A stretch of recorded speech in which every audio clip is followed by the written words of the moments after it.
नमस्कार साथियों, कैसे आप सभी। आशा करता हूँ सभी बहुत ही अच्छे होंगे। साथियों, मैंने कुछ दिन पहले एक वीडियो बनाया था म्यूटेशन एंट्री को लेकर, जिसमें मैंने कहा था कि mutation entry doesn't create title nor extinguishes title, यानी कि म्यूटेशन एंट्री जो कि दाखिल खारिज हम करवाते हैं, उससे किसी का मालिकाना जो हक होता है किसी प्रॉपर्टी पे, वह इस्टेब्लिश नहीं होता है। ठीक है, आप म्यूटेशन एंट्री के आधार पर ये नहीं कह सकते हैं कि यह ज़मीन किसी के नाम पर है। ओके, और इसके रिगार्डिंग मैंने कहा था कि आपको मैं जो सुप्रीम कोर्ट का जजमेंट है वह मैं आपसे शेयर करूंगा, और जो एपेक्स कोर्ट का जो इसमें व्यू है, जो जजेस हैं उनके व्यू हैं और जो जजमेंट है उसको थोड़ा सा मैं डिस्कस करूंगा आप सभी के साथ। तो साथियों, ये जजमेंट है आपको Jitendra Singh versus state of MP. ठीक है, Jitendra Singh versus state of MP, यह जजमेंट का नाम है जो फैसला सुनाया गया था सर्वोच्च न्यायालय द्वारा, और इसका साइटेशन है 2021 एसएससी ऑनलाइन SC 802, और यह डिसाइड हुआ था आपको 6 सितंबर 2021 को। देखिए, ये जजमेंट तो 2021 का है, लेकिन इससे पहले भी बहुत सारे ऐसे जजमेंट हैं जिसमें सुप्रीम कोर्ट ने इसी बात को कहा है कि आपको जो एंट्री होती है, आप जो ब्लॉक में जो रेवेन्यू एंट्री होती है, दाखिल खारिज जो आप करवाते हो, उससे मालिकाना जो हक होता है वह इस्टेब्लिश नहीं होता है। जो एज पर लॉ है वो सिर्फ गवर्नमेंट को रिवेन्यू जो जनरेट करती है, गवर्नमेंट रिवेन्यू पर्पस के लिए होता है। इससे किसी का टाइटल आप इस्टेब्लिश नहीं कर सकते हैं। थोड़ा सा हम लोग डिस्कस करते हैं, जो जजमेंट है उसे मैं पढ़ता हूँ और आपके साथ डिस्कस करता हूँ तो आपको बेहतर समझ में आएगा। इसमें सुप्रीम कोर्ट कहती है इसमें कि बहुत सारे जजमेंट है उसको भी सुप्रीम कोर्ट ने कोट किया।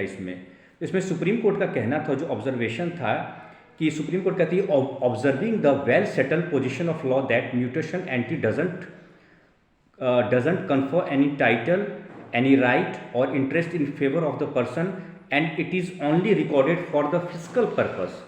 ठीक है, फिजिकल पर्पस की मैंने जो बात करी थी आपसे, जो बताया था, और यह डिवीज़न बेंच का फैसला है, honourable mister justice mister Shah and Aniruddha Bose sir का ये जजमेंट था आपको। और इन्होंने कुछ जो पहले के जजमेंट हैं आपको एपेक्स कोर्ट के, पहले भी जो एपेक्स कोर्ट ने फैसला दिया उसको भी इन्होंने कोट किया है इस जजमेंट में, वो मैं आपको बता देता हूँ। इसमें एक सुप्रीम कोर्ट का जजमेंट था, ये Balwant Singh versus Daulat Singh.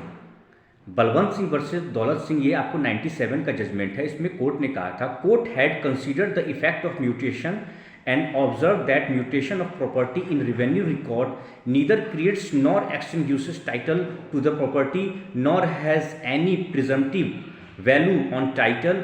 Such entries are relevant only for the purpose of collecting land revenue. जैसा कि मैंने आपको बताया कि इसका पर्पस सिर्फ एक है, और वह है for the purpose of collecting land revenue, यानी कि जो गवर्नमेंट का जो डेटा होता है उसमें इनकी एंट्री होती है, और जो नए मालिक होते हैं उनसे उनका जो प्रॉपर्टी का लैंड लगान जो होता है रिवेन्यू, वो लिया जाता है वहाँ पे। ठीक है, जिसको आप मालगुजारी रसीद कहते हैं, मालगुजारी रसीद कटती है। ठीक है, और उसका एक और जजमेंट है वो भी कोट किया है सुप्रीम कोर्ट ने। फिर ये 2007 का जजमेंट है, ये है सूरज भान वर्सेस फिनेंशियल कमिश्नर का जजमेंट है।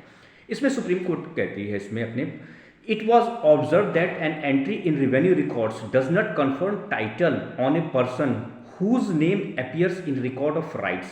Entries in the revenue records और जमाबंदी have only fiscal purpose, यानी fiscal means financial, यानी revenue purpose। ठीक है, यानी लगान के लिए।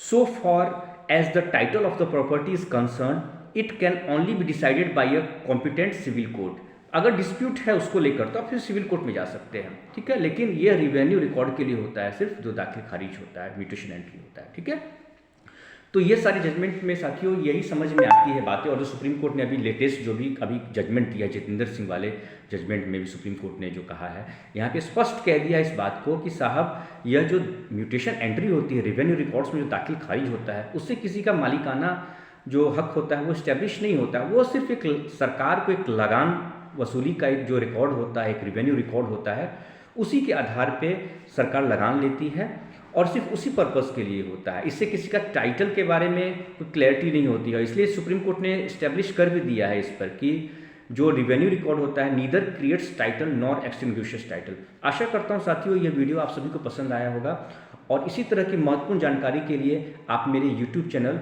लॉकल को सब्सक्राइब करें, इससे मेरा उत्साह बढ़ता है। ठीक है साथियों, नमस्कार।